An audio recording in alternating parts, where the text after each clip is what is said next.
Top on the news tonight, Gender and Development Action advocates for improved response to survivors of gender-based violence.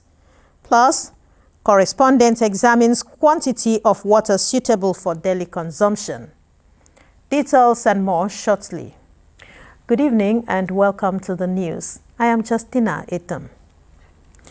The need for coordinated and compassionate response to the plight of gender-based violence survivors, particularly neglected and abandoned child mothers, formed the core of discussions at a South-South Regional Partnership Forum spearheaded by Gender and Development Action, with support from Ford Foundation in Calabar. Miracle Edo reports. There is a growing concern among South-South stakeholders over the increasing number of underage child mothers and their offspring, as well as survivors of gender-based violence who are abandoned, stigmatized, left without shelter, support, or any pathway to healing and reintegration into society. Representative of National Agency for Prohibition of Trafficking in Persons, NAPTIP, highlights interconnectedness of trafficking, gender-based violence, and child abandonment, while reiterating commitment to working with community structures, law enforcement agencies, and advocacy groups to rescue, rehabilitate, and establish care systems for victims. Interventions that have amplified the voices of the vulnerable, particularly child mothers, young girls who are victims of abuse, exploitation, and abandonment.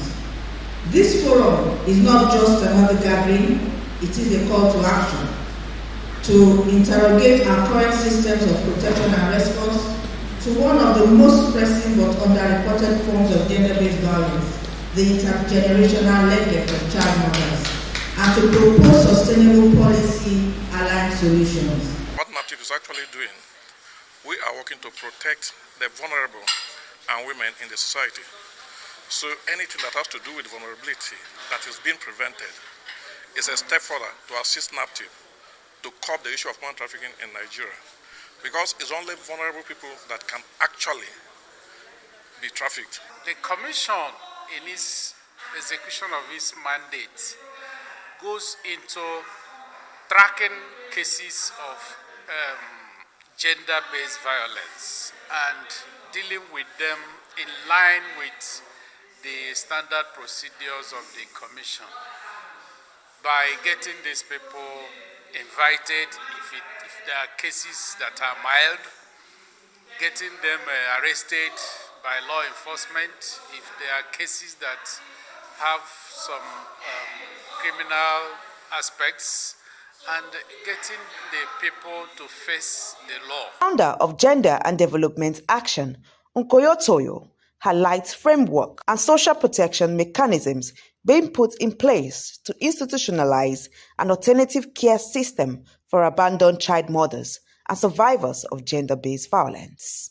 In the course of the work on gender-based violence, we came across a special category of persons. Sometimes in a family, a girl gets pregnant, they will say, "You've disgraced us." And the treatment of the girl is even worse than if she was out of the home. So sometimes those children become neglected, abandoned, and they have to fend for themselves. The question for us is that, how do we break this cycle of gender-based violence from one generation to another, to another, to another? And we now felt that the state should have ways. The state should have ways of doing this. The state should have a system of doing this. And the way the state has is whether you look at the child right law or you look at the VAP law, or you look at the regulations and guidelines on alternative care. Goodwill messages were also delivered from the office of the Cross River State First Lady, Bishop Ayonwan Basio II, who was represented, as well as other stakeholders. Child rights are continually violated by the very structure meant to protect them. And one of the most vulnerable groups are child mothers. Girls under 18 who become mothers often due to lack of sex education and exposure to abuse. The presentation of the South-South framework for alternative care is not only timely, but also urgent. It is a bold step towards institutionalizing care, support, and recovery mechanism for these child mothers, many of whom we are left without its voice, without protection, and without pathways to healing. It's the United Nations Sexual and Reproductive Health Agency, and our mandate is we are committed to ensuring that every pregnancy is wanted, every childbirth is safe, and every young person's potential is fulfilled. The call becomes louder as stakeholders calls for action and stronger policy framework to sustain funding to support care initiatives for abandoned child mothers and survivors of gender-based violence. In Calabar, Miracle Edo, NTA News. In order to instill public health consciousness on citizens, prevent health hazards occasioned by poor sanitary environment, Cross River State government has sealed off some bakeries operating in unhygienic conditions. Commissioner for Environment Moses Osogi, who led the team on inspection of the monthly environmental sanitation exercise in Calabar, reinstates government resolves to instill public health consciousness on the residents. Oba Hyacinth reports.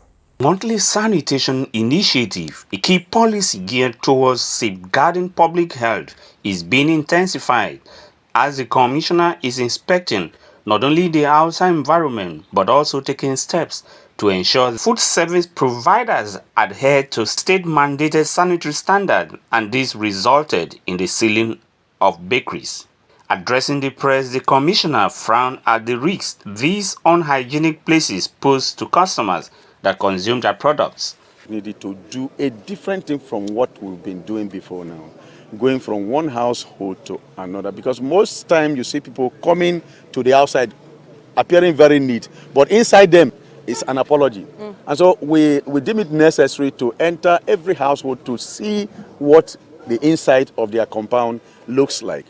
For those compounds that did not keep, or those tenants or those landlords that did not keep their compound clean, Rome is not built in one day. You could see it's going to serve as a deterrent to others. What we're doing right away. You saw some of them were apprehended, and we're taking them to the mobile court to face the law. The law must take its course. And so when they return back home, they will spread the news, and others will learn from there. For the bakeries, you saw that we shut them down, and we told many of them that we're coming back. You can't be feeding the public with a poison. You understand? As far as I'm concerned, the hygienic standard nature I've seen in all those bakeries are nothing to write home about. So the only option is to close them down. Some residents commended the efforts of the state government. Because it helps diseases and help us to at least maintain hygiene and good environments. That's it. So I have to keep my environment clean. So this is the challenge we're having anytime it's raining. Like an hour ago, if you come here, you see a lot of dirt over here because when it's raining, there is no free drainage here. All dirt from African Inyang will blocked here. So that is the challenge we have. We are calling on the government of Cross River State, Calabar South government to come to our rescue, please. This new direction in sanitation exercise is aimed at enhancing total participation by resident and business owners in the state. In Calabar, Oba Hyacinth, NTA News. We'll take a short break here and we'll be back soon.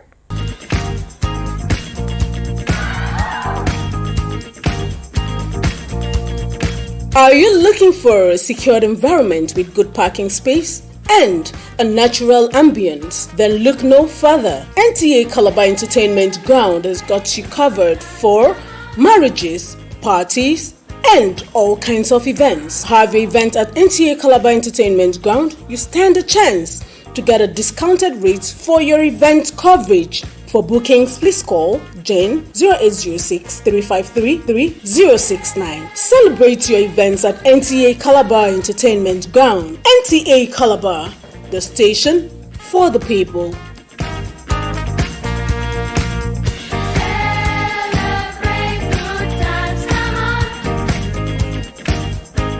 Water is essential to daily living, playing a critical role in various bodily functions. It keeps the normal temperature of every human being, as research shows that the human body consists of about 60% of water. And drinking water daily helps to lubricate the body organs and get rid of body waste. But what quantity of water intake do people need daily? Erica Ivy in this report examines the necessity of water and quantity needed in the body per day. The popular slogan, "Water is life," should be a guiding principle for people when considering the importance of water.